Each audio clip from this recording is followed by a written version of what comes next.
ನಮಸ್ಕಾರ. ಚಾಯ್ಸ್ 2 ಅಂದರೆ ಏನು? ಈಗ ಉದಾಹರಣೆಗೆ ನೀವು 100 ಆಪ್ಷನನ್ನು ಹಾಕಿದ್ದೀರಾ. Medical, dental, yoga and naturopathy, veterinary, farm science, ಬೇರೆ ಬೇರೆ ಇಂಜಿನಿಯರಿಂಗ್ ಎಲ್ಲ ಹಾಕಿದ್ದೀರಾ. ಉದಾಹರಣೆ ನಾನು ಹೇಳ್ತೀನಿ, 100 ಆಪ್ಷನ್ ಹಾಕಿದರೆ ನಿಮಗೆ 50ನೇ ಆಪ್ಷನ್ 50 ಪ್ರಿಯಾರಿಟಿ ಸೆಟ್ ಮಾಡಿದ್ರೆ ನಿಮಗೊಂದು ಸೀಟ್ ಸಿಕ್ಕಿದೆ. ಆದರೆ ನಿಮಗೆ ಆ ಸೀಟು ಸಿಕ್ಕಿದೆ ಓಕೆ, ಬಟ್ ಆದರೆ ಇನ್ನೂ ಮೇಲಿನ ಸಿಕ್ಕಿದ್ರೆ ನನಗೆ ಚೆನ್ನಾಗಿತ್ತು ಅಂತಂದರೆ ನೀವು ಹೋಗಬೇಕಾಗಿಲ್ಲ ಕಾಲೇಜಿಗೆ. ನಾನು ವೆಯ್ಟ್ ಮಾಡ್ತೀನಪ್ಪ ಇನ್ನೊಂದು ರೌಂಡಿಗೆ, ಯಾರಾದರೂ ಬಿಟ್ಟು ಹೋಗ್ಬೋದು, ಬೇರೆ ಬೇರೆ ಕಾರಣಕ್ಕೆ ಏನಾದರೂ ಮೇಲ್ಗಡೆಗೆ ಅಪ್ಗ್ರೇಡ್ ಆಗುತ್ತೆ ಅಂತಂದರೆ ನಾನು ವೆಯ್ಟ್ ಮಾಡ್ತೀನಿ ಅಂತನ್ನೋರಿಗೆ ಚಾಯ್ಸ್ 2 ಹಾಕ್ತು ಅಂತಂದರೆ ನೀವು ವೆಯ್ಟ್ ಮಾಡಬಹುದು. ನೀವು ನಂದು ಸಿಕ್ಕಿರೋ ಸೀಟ್ ಏನಾಗುತ್ತೆ, ಸಿಕ್ಕಿರೋ ಸೀಟು ನಿಮಗೆ ಖಾತ್ರಿ, ಆ ಸೀಟು ಎಲ್ಲೂ ಹೋಗಲ್ಲ. ಅದು ನೀವು ಹೋಲ್ಡ್ ಮಾಡಿ ಮೇಲಿನ ಆಪ್ಷನ್ಗಳು, ಮೇಲಿನ ಪ್ರಿಯಾರಿಟಿ ಏನು ಹಾಕಿದ್ದೀರಾ ನೀವು, ಅವೇನಾದರೂ ಸಿಗ್ತವ ಅಂತ ವೆಯ್ಟ್ ಮಾಡುವಂಥದ್ದಕ್ಕೆ ಚಾಯ್ಸ್ 2. ಓಕೆ, ಚಾಯ್ಸ್ 2 ಹಾಕಿದ ಮೇಲೆ ನೆಕ್ಸ್ಟ್ ಏನಾಗುತ್ತೆ ನಮ್ಮ ಸಿಸ್ಟಮಲ್ಲಿ ಅಂತಂದರೆ, ನಿಮ್ಮ ಚಾಯ್ಸ್ 2 ಹಾಕಿದಾಗ ಉದಾಹರಣೆ ನಾನು ಹೇಳಿದೆ, 100 ಆಪ್ಷನ್ಸ್ ತಾವು ಎಂಟ್ರಿ ಮಾಡಿದ್ದೀರಾ, 50ನೇದು ನಿಮಗೆ ಸೀಟ್ ಸಿಕ್ಕಿದೆ, ನೀವು ಚಾಯ್ಸ್ 2 ಹಾಕಿದ್ದೀರಾ ಅಂತಂದರೆ 51ರಿಂದ 100 ತನಕ ಇರುವಂತಹ ನಿಮ್ಮ ಕಾಲೇಜುಗಳು ಆಪ್ಷನ್ಗಳು ಡಿಲೀಟ್ ಆಗೋಗುತ್ತೆ. ನಿಮ್ಮ 50ರದ್ದು ನಿಮಗೆ ಖಾತ್ರಿ ಆಗಿರೋ ಸೀಟು, 50ಕ್ಕಿಂತ ಮೇಲ್ಗಡೆ ಏನು ನೀವು ಎಂಟ್ರಿ ಮಾಡಿರ್ತಿರಲ್ಲ ಅದೆಲ್ಲದೂ ನಿಮ್ಮ ಒಂದು ಖಾತೆ ಒಳಗಡೆನೇ ಇರುತ್ತೆ, ನಿಮ್ಮ ಅಕೌಂಟ್ ಒಳಗಡೆನೇ ಇರುತ್ತೆ. ನೀವು ನಂತರ ನಾವು ಅವಕಾಶ ಕೊಟ್ಟಂಥ ಸಂದರ್ಭದಲ್ಲಿ ಈ ಅಡ್ಮಿಷನ್ ಮುಗಿದ ಮೇಲೆ ನೀವು ಬೇಕಿದ್ರೆ ಅದನ್ನು ರೀಅರೇಂಜು, ಡಿಲೀಟು ಎಲ್ಲ ಈ 50ರಲ್ಲಿ ಮಾತ್ರ, ನಿಮ್ಮ ಕೆಳಗಡೆವೆಲ್ಲ ಹೋಗ್ಬಿಟ್ಟಿರ್ತವೆ, ಮತ್ತು ಹೊರಗಿಂದನೂ ಸಹ ತಗೊಂಡು ಬಂದು ನೀವು ಹಾಕುವಂಥದ್ದಕ್ಕಾಗಲ್ಲ. ಇದು ಚಾಯ್ಸ್ 2 ಕೊಡುವಂಥವರಿಗೆ. ಇಲ್ಲಿ ಒಂದು ಸಣ್ಣ ಒಂದು ಬದಲಾವಣೆ ಏನಂತಂದರೆ, ಚಾಯ್ಸ್ 2 ಹಾಕುವಂಥವರಿಗೆ, ವಿಶೇಷವಾಗಿ ಮೆಡಿಕಲ್ಲಿಗೆ ಹಾಕುವಂಥವರಿಗೆ ಚಾಯ್ಸ್ 2 ಹಾಕುವಂಥವರು ಕೋರ್ಸ್ ಫೀಸನ್ನು ಕಟ್ಟಬೇಕು ಅನ್ನುವಂಥದ್ದು ನಿಯಮ ಇದೆ. ಕಾರಣ ಏನು ಅಂತಂದರೆ, ತಮಗೆಲ್ಲ ಗೊತ್ತಿರುವಂತೆ ತುಂಬ ಮಹತ್ವದ್ದು, ಸುಮ್ಮನೆ ಹೋಲ್ಡ್ ಮಾಡೋದು ಅಷ್ಟು ಸೀರಿಯಸ್ ಇಲ್ಲ ಅಂದರೂ ಇರಲಿ ಹಂಗಿಲ್ಲ, ಯಾಕೆಂದರೆ ಅದು ಬೇರೆಯವರಿಗೆ ಸಹ ಆ ಸೀಟು ಭಾಳ ಮಹತ್ವದ್ದಾಗಿರುತ್ತೆ. ಹಾಗಾಗಿ ಚಾಯ್ಸ್ 2 ಹಾಕುವಂಥವ್ರು ಯಾರಾದರೂ ಮೆಡಿಕಲ್ ಸೀಟು ಸಿಕ್ಕಿ, ಯಾವುದಾದ್ರೂ ಮೆಡಿಕಲ್ ಸೀಟ್ ಕಾಲೇಜು ಸಿಕ್ಕಿ ಅದಕ್ಕಿಂತ ಮೇಲ್ಗಡೆ ಇರೋ ಮೆಡಿಕಲ್ ಕಾಲೇಜಿನ ಸೀಟ್ಗಳು ನನಗೆ ಬೇಕಪ್ಪ ಅಂತಂದರೆ ನೀವು ಸಹ ಚಾಯ್ಸ್ 2 ಹಾಕ್ಬೋದು. ಬಟ್ ನೀವು ಕೋರ್ಸ್ ಫೀಸನ್ನು ಕಟ್ಟಿದರೆ ಮಾತ್ರ ನೀವು ಚಾಯ್ಸ್ 2 ಹಾಕುವಂಥದ್ದಕ್ಕೆ ಮೆಡಿಕಲ್ ಸ್ಟೂಡೆಂಟು ಎಲಿಜಿಬಲ್. ಓಕೆ, ಉಳಿದವರಿಗಿಲ್ವಾ? ಅದೊಂದು ಸಣ್ಣ ಒಂದು ಮಾಹಿತಿ ತಮಗೆ ಕೊಡ್ತೀನಿ. ಉದಾಹರಣೆಗೆ ನಿಮಗೆ ಇಂಜಿನಿಯರಿಂಗ್ ಸೀಟ್ ಸಿಕ್ಕಿದೆ, ಅಥವಾ ವೆಟರ್ನರಿ ಸೀಟ್ ಸಿಕ್ಕಿದೆ, ಅಗ್ರಿಕಲ್ಚರ್ದು ಸೀಟ್ ಸಿಕ್ಕಿದೆ. ನೀವು ನಿಮ್ಮ ಲಾಗಿನ್ ಒಳಗಡೆ, ನಿಮ್ಮ ಪ್ರಿಯಾರಿಟಿ ಒಳಗಡೆ ಮೇಲ್ಗಡೆ ಮೆಡಿಕಲ್ ಸೀಟ್ಗಳಿದ್ದಾವೆ, ಮೆಡಿಕಲ್ಲೂ ಹಾಕಿದ್ದೀರಾ, ನೆಕ್ಸ್ಟ್ ರೌಂಡ್ ನನಗೆ ಮೆಡಿಕಲ್ ಸಿಕ್ಕಬಹುದು ಅನ್ನುವಂಥದ್ದು ನಿಮಗೆ ಒಂದು ಆಸೆ ಒಂದು ಇರುತ್ತೆ. ಅಂಥ ಸಂದರ್ಭದಲ್ಲಿ ನೀವು ಚಾಯ್ಸ್ 2 ಹಾಕ್ಬೋದು. ಬಟ್ ನೀವು ಕಾಷನ್ ಡೆಪಾಸಿಟ್ ಕಟ್ಟಬೇಕಾಗುತ್ತೆ, 1 ಲಕ್ಷ ರೂಪಾಯಿ ಕಾಷನ್ ಡೆಪಾಸಿಟ್ ಕಟ್ಟಬೇಕಾಗುತ್ತೆ. ಅಂದರೆ ಮಾತ್ರ ನಿಮ್ಮ ಲಾಗಿನ್ ಒಳಗಡೆ ನಿಮ್ಮ ಚಾಯ್ಸ್ 2ಕ್ಕಿಂತ ಚಾಯ್ಸ್ 2 ಹಾಕಿದಾಗ ನಿಮಗೇನು ಅಲರ್ಟ್ ಆಗಿರೋ ಸೀಟ್ಗಿಂತ ಮೇಲ್ಗಡೆ ಮೆಡಿಕಲ್ ಸೀಟ್ಗಳಿತ್ತು ಅಂತಂದರೆ ಕಾಷನ್ ಡೆಪಾಸಿಟ್ ಕಟ್ಟಿದವರಿಗೆ ನಾವು ಅವಕಾಶ ಮಾಡಿಕೊಡ್ತೀವಿ. ಈಗ ಇಂಜಿನಿಯರಿಂಗ್ ಸೀಟ್ ಸಿಕ್ಕಿದೆ, ಇಲ್ಲ ಅಗ್ರಿಕಲ್ಚರ್ ಸೀಟ್ ಸಿಕ್ಕಿದೆ, ನಿಮ್ಮ ಖಾತೆ ಒಳಗಡೆ ಮೇಲ್ಗಡೆ ಮೆಡಿಕಲ್ ಸೀಟ್ ಇದೆ, ಜಸ್ಟ್ ಚಾಯ್ಸ್ 2 ಹಾಕ್ತೀರ ನೀವು ಕಾಷನ್ ಡೆಪಾಸಿಟ್ 1 ಲಕ್ಷ ಕಟ್ಟಲ್ಲ, ನಿಮ್ಮದು ಮೆಡಿಕಲ್ ಆಪ್ಷನ್ಸ್ ಎಲ್ಲ ಡಿಲೀಟ್ ಮಾಡ್ತೀವಿ ನಾವು. ಅಂದರೆ ಸ್ವಲ್ಪ ಸೀರಿಯಸ್ನೆಸ್ ಇರಲಿ ಮೆಡಿಕಲ್ ಸೀಟಿಗೆ, ಸುಮ್ಮನೆ ಒಟ್ರಾಸಿ ಹಾಕಿಡೋಣ ಹಂಗಾಗಲ್ಲ ಅದು. ಅದಕ್ಕೋಸ್ಕರ ನಾವು ಚಾಯ್ಸ್ 2ದವರಿಗೆ ಈ ಒಂದು ನಿಯಮವನ್ನು ತಮಗೆ ಹೇಳ್ತಾ ಇದ್ದೀನಿ. ಚಾಯ್ಸ್ 2 ನಿಮಗೆ ಅರ್ಥ ಆಗಿದೆ ಅಂತ ಭಾವಿಸ್ತೀನಿ. ನೆಕ್ಸ್ಟು ಚಾಯ್ಸ್ 3 ಮತ್ತು 4 ಎರಡು ಉಳಿತು. ಚಾಯ್ಸ್ 1 ನೀವು ಹಾಕಿದರೆ ಅದು ಫ್ರೀಸ್ ಆಗುತ್ತೆ, ಮತ್ತೆ ಉಲ್ಟಾ ಮಾಡೋದಕ್ಕಾಗಲ್ಲ. 10 ಸಾರಿ ವಿಚಾರ ಮಾಡಿ ಚಾಯ್ಸ್ 1 ಹಾಕಿ. ಚಾಯ್ಸ್ 2 ಹಾಕಿದ್ರೂ ಅಷ್ಟೇ, ಅದು ಫ್ರೀಸ್ ಆಗುತ್ತೆ. ನೀವು ಚಾಯ್ಸ್ 2 ಮತ್ತೆ 1 ಗಂಟೆ ಬಿಟ್ಟು ಮನಸ್ಸನ್ನು ಚೇಂಜ್ ಮಾಡಿಬಿಟ್ಟು ಚಾಯ್ಸ್ 2 10 ಸಾರಿ ವಿಚಾರ ಮಾಡಿ, ಸಾಕಷ್ಟು ಸಮಯ ಇದೆ, ಎಲ್ಲ ಆಗಿಲ್ಲ ನಾನು ಚಾಯ್ಸ್ 2ನೇ ಹಾಕವನು, ಓಕೆ ಕನ್ಫರ್ಮ್ ಮನೆಯವ್ರ ಹತ್ರ ಡಿಸ್ಕಸ್ ಮಾಡಿ ಚಾಯ್ಸ್ 2 ಹಾಕಿ. ಕಾಲೇಜಿಗೆ ಹೋಗಿ ಅಡ್ಮಿಷನ್ ಆಗೋವನೇ ನಾನು, ಕಾಲೇಜ್ನ ಎಲ್ಲ ಎಂಕ್ವೈರಿ ಮಾಡಿದ್ದೀನಿ, 10 ಸಾರಿ ವಿಚಾರ ಮಾಡಿ ಚಾಯ್ಸ್ 1 ಹಾಕಿ. ದಯಮಾಡಿ ಚಾಯ್ಸ್ 1 ಹಾಕ್ಬಿಡೋದು, ಆಮೇಲೆ ಮಿಸ್ಟೇಕ್ ಹಾಕ್ಬಿಟ್ಟೆ ನಾನು ಚಾಯ್ಸ್ 2 ಬರ್ತೀನಿ 3 ಬರ್ತೀನಿ, ನೋ, ಅವಕಾಶ ಇರಲ್ಲ, ಸುಮ್ಮನೆ ತೊಂದರೆ ಅನುಭವಿಸ್ತೀರಾ. ಚಾಯ್ಸ್ 1 and 2 ಹಾಕುವಾಗ 10 ಸಾರಿ ವಿಚಾರ ಮಾಡಿ ಹಾಕಿ. ಚಾಯ್ಸ್ 3 ಮತ್ತು 4 ಸಂಕ್ಷಿಪ್ತವಾಗಿ ಹೇಳ್ತೀನಿ. ಚಾಯ್ಸ್ 3 ಅಂತಂದರೆ 100 ಅವಾಗಿಂದ ಉದಾಹರಣೆ ಕೊಡೋದಾದರೆ, ನೀವು 100 ಆಪ್ಷನ್ಸ್ ಹಾಕಿದ್ದೀರಾ, ನಿಮಗೆ 80ನೇದು ಯಾವುದೋ ಒಂದು ಆಪ್ಷನ್ ಸಿಕ್ಕಿದೆ, ಈಗ ನಿಮಗೆ ಗೊತ್ತಾಗಿದೆ ಅದು ನಿಮಗೆ ಇಷ್ಟ ಇಲ್ಲ ಅಷ್ಟೊಂದು. ಚಾಯ್ಸ್ 3 ಹಾಕಿದರೆ ನಿಮಗೆ ಯಾವುದು ಸಿಕ್ಕಿದೆ ಅದು ನಿಮ್ಮ 100 ಆಪ್ಷನ್ ಒಳಗಡೆ 80ನೇದು ಆಪ್ಷನ್ ನಿಮಗೆ ಸಿಕ್ಕಿತ್ತು ಅಂತಂದರೆ ಅದು ಸೀಟು ಡಿಲೀಟ್ ಆಗೋಗುತ್ತೆ. ಉಳಿದು 99 ನಿಮ್ಮ ಲಾಗಿನ್ ಒಳಗಡೆನೇ ಇರುತ್ತೆ. ಅಂದರೆ ಆ ಸೀಟು ನಿಮ್ಮ ಖಾತೆಯಿಂದ ಹೊರಗಡೆ ಹೋಯಿತು. ಚಾಯ್ಸ್ 3. ಚಾಯ್ಸ್ 4 ಅಂದರೆ ನೀವೀಗಾಗಲೇ ಮ್ಯಾನೇಜ್ಮೆಂಟ್ ಸೀಟ್ ಅಡ್ಮಿಷನ್ ಆಗಿರ್ಬೋದು, ಇಲ್ಲ ಯಾವುದಾದ್ರೂ ಬೇರೆ ಕಾಲೇಜಲ್ಲಿ ಅಡ್ಮಿಷನ್ ಆಗಿರ್ಬೋದು, ಇಲ್ಲ ಲಾಂಗ್ ಟರ್ಮಿಗೆ ಕೋಚಿಂಗಿಗೆ ಸೇರಿರ್ಬೋದು. ನಿಮಗೆ ನಮ್ಮ ಕೌನ್ಸಿಲಿಂಗಲ್ಲಿ ಮುಂದುವರಿಯುವಂಥದ್ದಕ್ಕೆ ಆಸಕ್ತಿ ಇಲ್ಲ. ಚಾಯ್ಸ್ 4 ಹಾಕಿ ತಾವು ನಮ್ಮ ಸಿಸ್ಟಮಿಂದ ಹೊರಗಡೆ ಹೋಗ್ಬೋದು. ಕಳೆದ ವರ್ಷದ ನಮ್ಮ ಅನುಭವದ ಮೇಲೆ ಚಾಯ್ಸ್ 3, 4 ಅವರಿಗೆ ಮಾತ್ರ ಒಂದು ಅವಕಾಶ ಕೊಟ್ಟಿದ್ದೀವಿ ನಾವು. ಚಾಯ್ಸ್ 1, 2 10 ಸರಿ ವಿಚಾರ ಮಾಡಿ ಹಾಕಿ, ಒಂದು ಸರಿ ಹಾಕಿದರೆ ಫ್ರೀಸ್ ಆಗುತ್ತೆ. ಚಾಯ್ಸ್ 3 ಮತ್ತು 4 ಉದಾಹರಣೆಗೆ ನಮ್ಮದು 12ನೇ ತಾರೀಕು 5ವರೆಗೆ ಚಾಯ್ಸ್ ಹಾಕುವಂಥದ್ದಕ್ಕೆ ಅವಕಾಶ ನಾವು ಕೊಟ್ಟಿದ್ದೀವಿ ಅಂತಂದರೆ, ಲಾಸ್ಟ್ ಟೈಮ್ ಕೊಟ್ಟಿದ್ದೀವಿ ಅಂತಂದರೆ, ಉದಾಹರಣೆ ನೀವು ಇವತ್ತು ಚಾಯ್ಸ್ 3 ಹಾಕ್ಬಿಡ್ತೀರ. ಆಮೇಲೆ ಮನೆಯಲ್ಲೆಲ್ಲ ಚರ್ಚೆ ಮಾಡಿ, ನಾನು 3 ಹಾಕಬಾರ್ದಾಗಿತ್ತು, ನಾನು ಕಾಲೇಜಿಗೆ ಹೋಗಿ ಅಡ್ಮಿಷನ್ ಆಗಬೇಕಾಗಿತ್ತು, 1 ಹಾಕಬೇಕಾಗಿತ್ತು ಅಂತ ತಾವು ಮನಸ್ಸು ಬದಲಾವಣೆ ಮಾಡಿದರೆ ಚಾಯ್ಸ್ 3 ಹಾಕಿರೋ ವಿದ್ಯಾರ್ಥಿಗಳು ನಮ್ಮ ಕೊನೆಯ ದಿನಾಂಕದ ಒಳಗಡೆ ತಾವು ಚಾಯ್ಸ್ 1, 2, 4 ಮಾಡಬಹುದು. ಚಾಯ್ಸ್ 4 ಹಾಕಿರುವಂತಹ ವಿದ್ಯಾರ್ಥಿಗಳು ಹಾಕಿದ ನಂತರ ನಮ್ಮ ಕಟ್ ಆಫ್ ಡೇಟಿನ ಒಳಗಡೆ ನಿಮ್ಮ ಮನಸ್ಸು ಬದಲಾಗಿ ನಮ್ಮ ಸಿಸ್ಟಮಿಂದ ಹೊರಗಡೆ ಹೋಗಿದ್ದವರು, ಇಲ್ಲ ನಾನು ಒಳಗಡೆ ಬರ್ತೀನಿ 3 ಹಾಕ್ತೀನಿ ಹಾಕಬಹುದು, 2 ಹಾಕ್ತೀರಾ ಹಾಕಬಹುದು. ಆದರೆ 2 ಹಾಕಿ ಮತ್ತೆ 1 ಹಾಕೋಕ್ಕಾಗಲ್ಲ. 2, 1 ಫ್ರೀಸ್ ಆಗಿಬಿಡುತ್ತೆ. ಅದನ್ನು 10 ಸರಿ ವಿಚಾರ ಮಾಡಾಕಿ 3 ಮತ್ತು 4 ಲಾಸ್ಟ್ ಡೇಟ್ ತನಕ ತಾವು ಮನ್ಸನ್ನು ಚೇಂಜ್ ಮಾಡಿದರೆ KEಗೆ ಬಂದು ಇಲ್ಲಿ ಅರ್ಜಿ ಕೊಟ್ಕೊಂಡು ನಿಂತ್ಕೊಳ್ಳೋ ಅಂತ ಅಗತ್ಯ ಇಲ್ಲ. ಕಳೆದ ವರ್ಷ ನಾವು ಸಾಕಷ್ಟು ನೋಡಿರೋ ಹೊತ್ತಿಗೋಸ್ಕರ ಮಿಸ್ ಆಗಿ ಸೈಬರ್ ಸೆಂಟರಿಗೆ ಕೊಟ್ಟಿರ್ತೀರಾ, ಅವ 2 ಹಾಕೋದ್ರ ಬದಲು 4 ಹಾಕ್ತಾನೆ, ಸಿಸ್ಟಮಿಂದನೇ ಹೊರಗಡೆ ಹೋಗ್ಬಿಡ್ತೀರಾ, ನಮ್ಮಿಂದ ಒಳಗಡೆ ತಗೊಂಡು ಬರೋದಕ್ಕಾಗಲ್ಲ, ನಿಮಗೆ ತುಂಬ ಮಕ್ಕಳು ತೊಂದರೆ ಅನುಭವಿಸಿದ್ರಿ. ಆ ಕಾರಣಕ್ಕೋಸ್ಕರ 3 ಮತ್ತು 4 ಫ್ಲೆಕ್ಸಿಬಲ್ ಕೊಟ್ಟಿದ್ದೀವಿ. ಲಾಸ್ಟ್ ಡೇಟ್ ತನಕ 3, 4 ನೀವು ಆ ಕಡೆ ಈ ಕಡೆ ಮಾಡ್ಬೋದು. 4 ಹಾಕಿದ್ದವನು ಲಾಸ್ಟ್ ಡೇಟ್ ಒಳಗಡೆ ಮನ್ಸು ಬದಲಾವಣೆ ಮಾಡಿದರೆ 1 ಹಾಕಿ ಕಾಲೇಜಿಗೆ ಹೋಗಿ ಅಡ್ಮಿಷನ್ ಆಗ್ಬೋದು. ಇದು ನಿಮಗೆ ಈ ಸರಿ ನಿಮಗೆ ಒಂದು ತೊಂದರೆ ಆಗಬಾರ್ದು ಅನ್ನುವ ನಿಟ್ಟಿನಲ್ಲಿ ನಿಮಗೆ ಅವಕಾಶವನ್ನು ಮಾಡಿ ಕೊಟ್ಟಿದ್ದೀವಿ. ನಮ್ಮ ಕಳೆದ ವರ್ಷದ ಅನುಭವದ ಪ್ರಕಾರ ಲಾಸ್ಟ್ ಡೇಟ್ ತನಕ ಚಾಯ್ಸೇ ಹಾಕಲ್ಲ ಕೆಲವರು. ಅದು ಏನು ಬೇಕು ಅಂತ ಮಾಡೋದು, ಇಲ್ಲ ಏನು ಜ್ಞಾನದ ಕೊರತೆನೋ, ನಾವೆಲ್ಲ ಎಜುಕೇಟ್ ಮಾಡ್ತೀವಿ, ನಿಮಗೆ ವಾಟ್ಸಪ್ SMS ಕಳಿಸ್ತೀವಿ, ಎಲ್ಲ ನೀವು ಆಸ್ಪೆರೆಂಟ್ ಇದ್ದೀರಾ ಅಂದರೆ ನೀವು ಯೂಟ್ಯೂಬ್ ಚಾನಲ್ಲು, ಅದು ಸಾಕಷ್ಟು ಯೂಟ್ಯೂಬು ಮೆಂಟರ್ಸು ಏನಿದ್ದಾರೆ, ಯೂಟ್ಯೂಬ್ ಚಾನಲ್ ನಡೆಸುವಂಥವ್ರು ಏನಿದ್ದಾರೆ, ಸಾಕಷ್ಟು ಎಜುಕೇಷನ್ ಕೊಡ್ತಾ ಇದ್ದಾರೆ ನಿಮಗೆ ಇದ್ರ ಬಗ್ಗೆ. ಸ್ಟಿಲ್ ನೀವು ಈ ಕಡೆ ತಿರುಗೂ ನೋಡಲ್ಲ, ಯಾವುದು ಚಾಯ್ಸ್ ಹಾಕಲ್ಲ. ಅವ್ರನ್ನೇನು ಮಾಡೋದು ನಾವು? ಅವ್ರಿಗೆ ಸೀಟ್ ಅಲಾಟ್ ಆಗಿದೆ, ಸೀಟ್ ಬೇಕು ಅಂತೇಳಿ ಆಪ್ಷನ್ ಎಂಟ್ರಿ ಮಾಡಿರೋ ಎಷ್ಟೋ ಹುಡುಗರುಗಳು ಇದ್ದಾರೆ, ಇನ್ನೂ ಅವರಿಗೆ ಸೀಟ್ ಅಲಾಟ್ ಆಗಿಲ್ಲ. ನಿಮಗೆ ಸೀಟ್ ಅಲಾಟ್ ಆಗಿದೆ, ನೀವು ಯಾವುದೋ ಚಾಯ್ಸ್ ಆಗ್ತಾ ಇಲ್ಲ. ಕಾಲೇಜಿಗೆ ಹೋಗ್ತೀನಿ 1, 2, 3, 4 ನನಗೆ ಎಕ್ಸ್ಪ್ಲೇನ್ ಮಾಡಿದೆ, ಯಾವುದೂ ಆಗ್ತಾ ಇಲ್ಲ. ಲಾಸ್ಟ್ ಇಯರು 16,000 ವಿದ್ಯಾರ್ಥಿಗಳು ಯಾವುದೂ ಚಾಯ್ಸ್ ಹಾಕಿರಲಿಲ್ಲ. ಅದೇ ನೀವು ಸೀರಿಯಸ್ ಇಲ್ಲ ಅಂತಂದಿದ್ರೆ ನಮ್ಮ ಕೌನ್ಸಿಲಿಂಗಲ್ಲಿ ಯಾಕೆ ಭಾಗವಹಿಸಿದ್ರಿ? ಕೌನ್ಸಿಲಿಂಗಲ್ಲಿ ನೀವು ಭಾಗವಹಿಸಿಲ್ಲ ಅಂತಂದರೆ ಅದೇ 16,000 ವಿದ್ಯಾರ್ಥಿಗಳು ಯಾರೋ ಪಾಪ ಬೇಕಾಗಿರೋ ಅಂತ ಕೆಳಗಿರೋ ಅಂಥವ್ರಿಗೆ ಸೀಟ್ ಸಿಕ್ತಿತ್ತು. ಅದಕ್ಕೆ ನಾವು ಈ ಸರಿ ತೀರ್ಮಾನ ಮಾಡಿದ್ದೀವಿ, ಲಾಸ್ಟ್ ಡೇಟ್ ಒಳಗಡೆ ಯಾರು ಚಾಯ್ಸ್ ಹಾಕಲ್ಲ ಅವ್ರನ್ನ ಕಿತ್ತು ಬಿಸಾಡ್ತೀವಿ ನಮ್ಮ ಕೌನ್ಸಿಲಿಂಗಿಂದ. ಎಷ್ಟು 16, ಹೋದ ವರ್ಷ 16 ಇತ್ತು, ಈ ವರ್ಷ 2,000 ಆಗಲಿ 500 ಆಗಲಿ, ಲಾಸ್ಟ್ ಡೇಟ್ ಒಳಗಡೆ ಯಾರು ಚಾಯ್ಸ್ 1, 2, 3, 4 ಯಾವುದೂ ಹಾಕಲ್ಲ. ನಿಮಗೆ ಆಸಕ್ತಿ ಇಲ್ಲ ಅಂತ ನಾವೇ ತೀರ್ಮಾನ ಮಾಡಿ ನಮ್ಮ ಕೌನ್ಸಿಲಿಂಗ್ ಪ್ರಕ್ರಿಯೆಯಿಂದ ನಿಮ್ಮನ್ನು ಹೊರಗಡೆಗೆ ದೂಕ್ತೀವಿ. ನಿಮಗೆ ಅವಕಾಶ ಇರಲ್ಲ. ಆಸಕ್ತಿ ಇತ್ತು ನೋಡಿ, ಚಾಯ್ಸ್ 4 ಹಾಕಿ ಹೋಗಿ ಅಧಿಕೃತವಾಗಿ ಹೊರಗಡೆ, ನಿಮಗೆ ಇಷ್ಟ ಇಲ್ಲ ಅಂತಂದರೆ.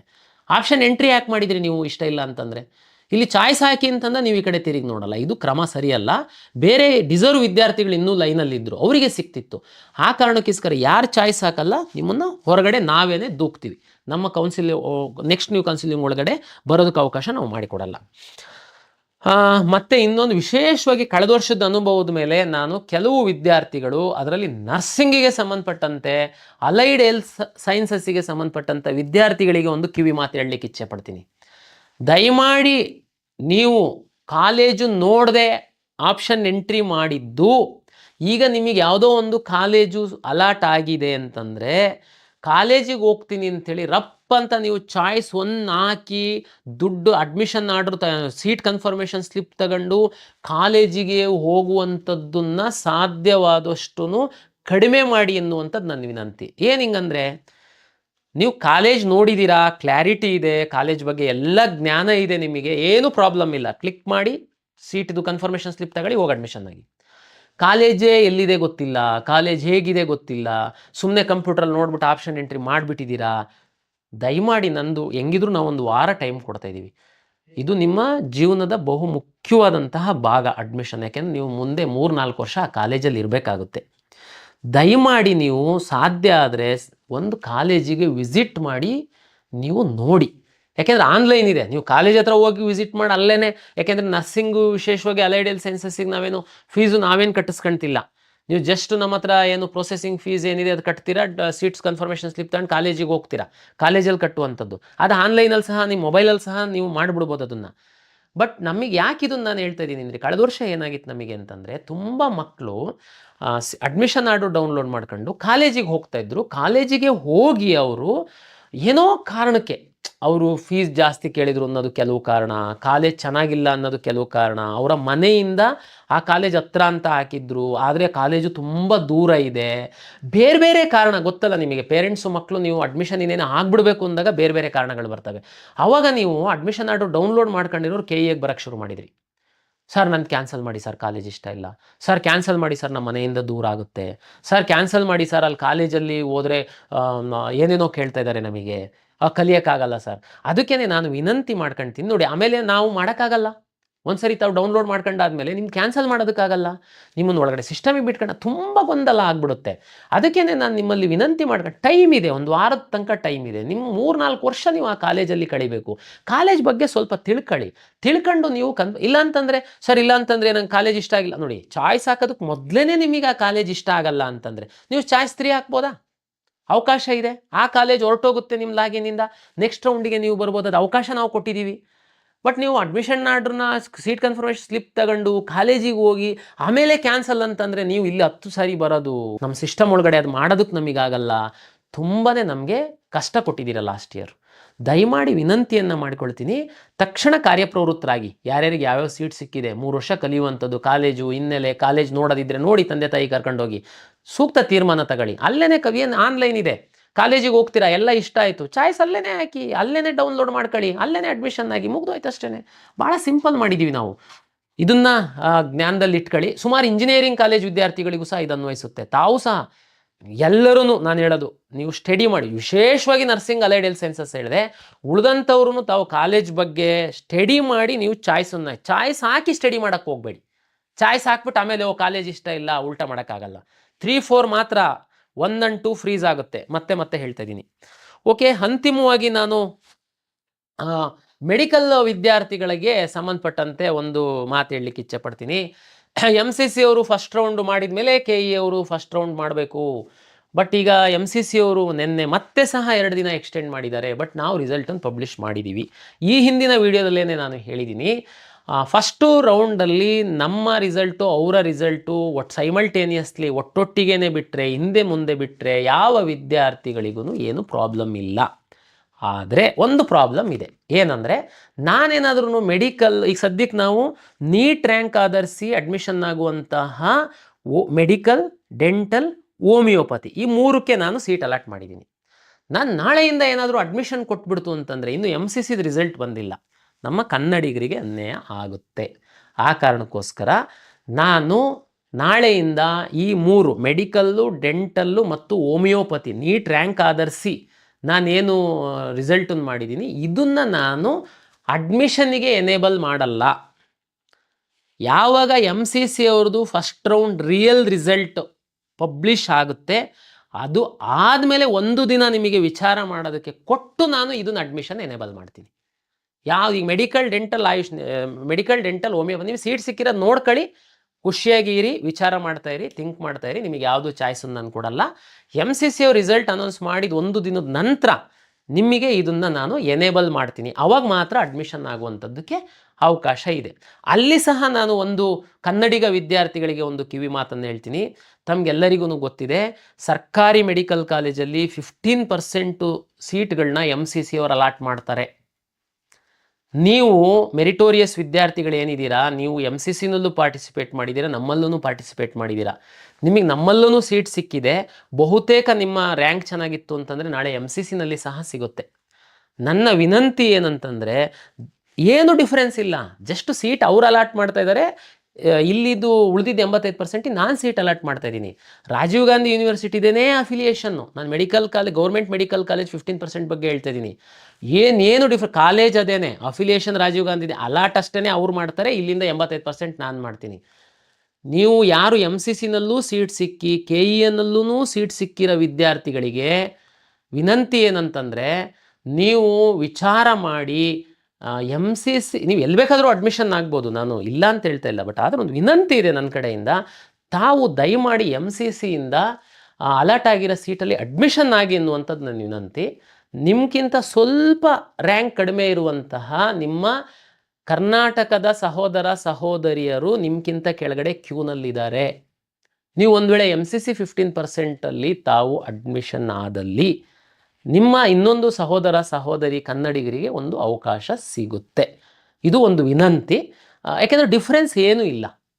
ಹಾಗಾಗಿ ಇದು ತಾವು ವಿಚಾರ ಮಾಡಿ ತೀರ್ಮಾನ ಮಾಡಿ ಅಂತ ಹೇಳ್ತಾ, ಮತ್ತು ಇನ್ನೊಂದು ಮೆಡಿಕಲ್ ಕಾಲೇಜು, ಪ್ರೈವೇಟ್ ಮೆಡಿಕಲ್ ಕಾಲೇಜಲ್ಲಿ ಸರ್ಕಾರಿ ಸೀಟು ಮತ್ತು ಹೈಯರ್ ಫೀಸು ಸೀಟು ತೆಗೆದುಕೊಳ್ಳುವಂತಹ ವಿದ್ಯಾರ್ಥಿಗಳಿಗೆ ಇಲ್ಲಿವರೆಗೆ ಏನು ಮಾಡ್ತಾಯಿದ್ರಿ, ಯಾವುದೇ ಖಾಸಗಿ ಕಾಲೇಜುಗಳಲ್ಲಿ ತಾವು ಸರ್ಕಾರಿ ಸೀಟು ಮತ್ತು ಹೈಯರ್ ಫೀಸು ಸೀಟ್ಗಳನ್ನು ತಾವು ತೆಗೆದುಕೊಂಡಲ್ಲಿ KEAಗೆ ಬಂದು ದಾಖಲೆಗಳನ್ನು ಸಬ್ಮಿಟ್ ಮಾಡಿ, ಅಂದರೆ ಚಾಯ್ಸ್ 1 ಹಾಕ್ತಿದ್ರಿ, ದುಡ್ಡು ಕಟ್ತಿದ್ರಿ, KEAಗೆ ಬಂದು ಡಾಕ್ಯುಮೆಂಟ್ ಸಬ್ಮಿಟ್ ಮಾಡ್ತಿದ್ರಿ, ನಂತರ ನಾವಿಲ್ಲಿ ಕೊಡುವಂತಹ ಡಾಕ್ಯುಮೆಂಟ್ ಸಬ್ಮಿಟ್ ಮಾಡಿರೋ ಸ್ಲಿಪ್ಪನ್ನು ತಗೊಂಡು ತಿರ್ಗಾ ನೀವು ಕಾಲೇಜಿಗೆ ಹೋಗಿ ಜಾಯಿನ್ ಆಗ್ತಾಯಿದ್ರಿ.